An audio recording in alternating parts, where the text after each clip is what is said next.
Welcome to aircraft museum. তো আমি সুস্মিতা, আপনারা দেখছেন সুস্মিতাস ফ্রি টাইম। আর আজকে চলে গেছিলাম, আগের বার শীতে চলে গেছিলাম এয়ারক্রাফট মিউজিয়ামে।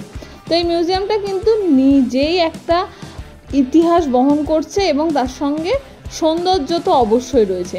তো মিউজিয়ামের একটা পার্ট তখন তৈরি হচ্ছিল, যেখানে ভেতরের অনেক জিনিসপত্র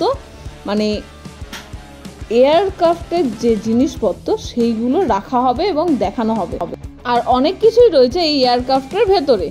তো সামনে যাওয়ার সঙ্গেই আরও জিনিস দেখাতে পারবো। আর দেখালাম যেটা ব্রাউন কালারের অংশটা রয়েছে সেইটা মিউজিয়াম তৈরি হচ্ছে এবং ওর মধ্যেই সমস্ত জিনিসপত্র, এক্সট্রা যে জিনিসপত্র। কেন এক্সট্রা বলছি, এই যে গোটা প্লেনটা প্রত্যেকটা আলাদা আলাদা চেম্বার রয়েছে, আমি এটা পরে আরও ডিটেলসে দেখাবো। তো এই প্রত্যেকটা কম্পার্টমেন্টে, একটা কম্পার্টমেন্ট থেকে আরেকটা কম্পার্টমেন্টে আগে যাওয়া যেত না, কারণ সেটা ভেতরে প্রত্যেকটা সিল ছিল।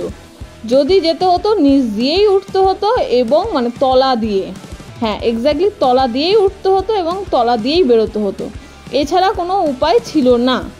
তো সেইভাবেই যেতে হতো। কিন্তু এখন আমাদের সাধারণ লোকের জন্য ভেতর দিয়ে প্রত্যেকটা কম্পার্টমেন্টে বা চেম্বারে যাওয়া যায় এবং একবারেই যাওয়া যায়, একদিক দিয়ে উঠে আর একদিক দিয়ে বেরোনো যায়। তো এইখান দিয়ে রাস্তা বানানো হয়েছে এবং সেই বানানোর জন্য কিছু কিছু অংশ হয়তো খুলে রাখতে হয়েছে এবং এছাড়াও অনেক জিনিস রয়েছে যেগুলোকে এই মিউজিয়ামে রাখা হবে। তো এইবার তোমরা এই ভিডিওর বাকি ডিটেলস আমি অবশ্যই দেবো এবং সেগুলো দেখতে থাকো।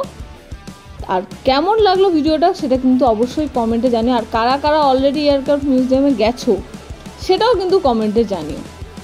তো ভিডিওটা দেখতে থাকো। এখন সাধারণ মানুষের সুবিধার জন্য এই সাইড ডোরগুলো করে দেওয়া হয়েছে। এই যেগুলো দেখতে পাচ্ছেন সিঁড়ি দিয়ে করেছে, এগুলো বর্তমানে করে দেওয়া হয়েছে সাধারণ মানুষের জন্য। আর এখন এইবার লাইটগুলো জ্বালিয়ে দেওয়া হলো এবং এখন আরও সুন্দর লাগছে, কিন্তু জায়গাটা বিশাল সুন্দর। ওই নতুন সেকশনটা ওপেন করা হচ্ছে, আগেই দেখিয়েছি।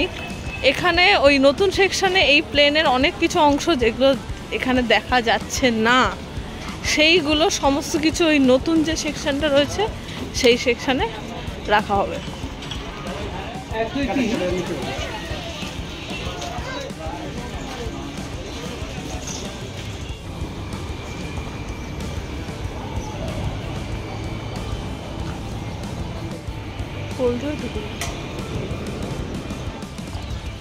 তো এই ছিল এয়ারক্রাফট মিউজিয়াম।